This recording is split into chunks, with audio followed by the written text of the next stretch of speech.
Hola, soy Cristina Cuesta, graduada en farmacia y profesora de Medicina Legal y Forense en la Universidad de Salamanca. Y hoy vengo a hablaros de una enfermedad que campa a sus anchas durante los meses de verano, que son las intoxicaciones alimentarias.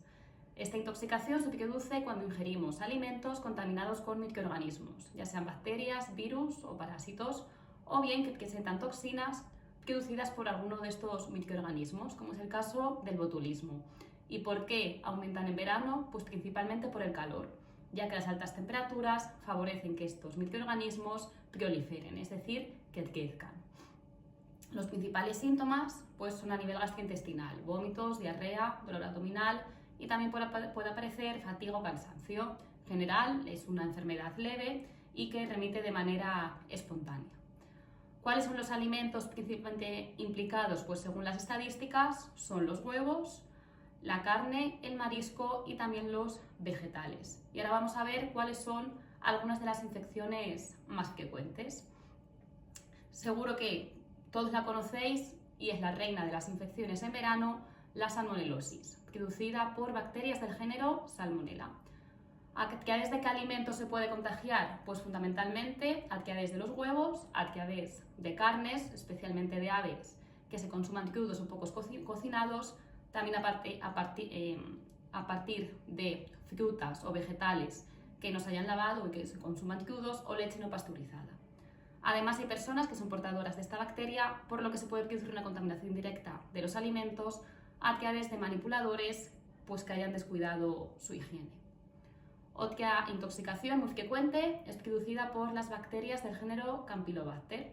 En este caso, los alimentos principalmente implicados son la carne, también de ave, o los pescados crudos o pocos cocinados, y de nuevo pues leche no pasteurizada, o bien también los vegetales que se consuman frescos, sin cocinar. Otro tipo de bacteria que seguro que conocéis y que habéis escuchado o habéis oído hablar de ella es la Escherichia coli o E. coli. Los humanos y los animales son portadores de esta bacteria, y aunque la mayoría de las cepas son inofensivas, algunas de ellas sí que pueden producir este tipo de intoxicación alimentaria. Se asocia sobre todo con el consumo de carnes, de vacuno o de otros rumiantes.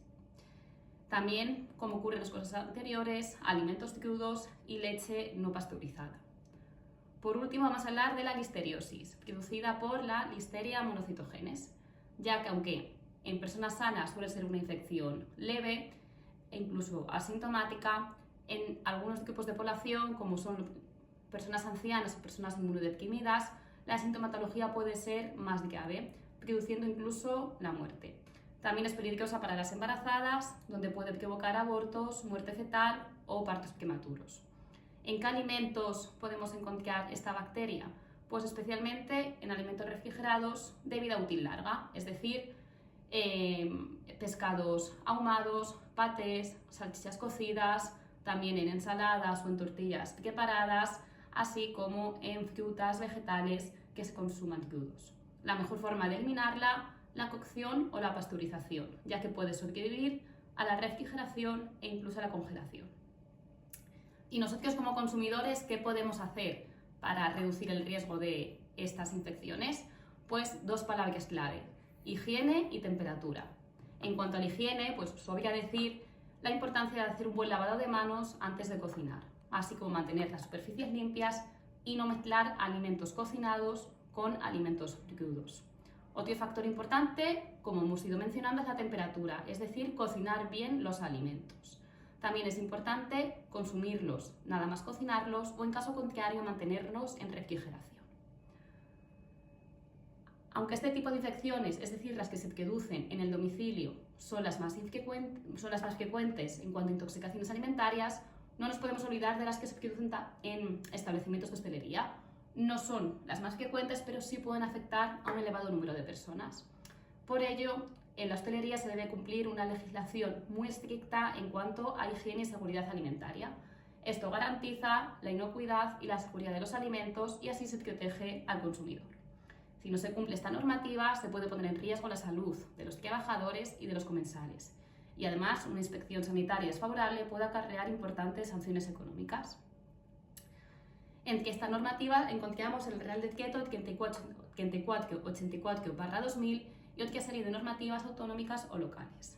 Por ejemplo, una de estas normas recoge si se puede utilizar o no huevo fresco, que suele ser un motivo de debate. ¿Se puede utilizar? La respuesta es sí, pero siempre y cuando se cumple la siguiente norma. Se debe cocinar por encima de los 75 grados en el centro del producto. Esto implica, por ejemplo, que no se puede utilizar el huevo fresco para preparar mayonesa casera en dichos establecimientos de hostelería. En su lugar se podría sustituir por los ovoproductos pasteurizados, como la famosa huevina. Una intoxicación en un local de hostelería, aparte de dar mala fama a este local, puede tener repercusiones legales para el responsable. Y hasta aquí una breve reseña sobre las intoxicaciones alimentarias, ya que su frecuencia aumenta en verano y podemos tomar medidas para evitarlo. Nos vemos en próximos vídeos.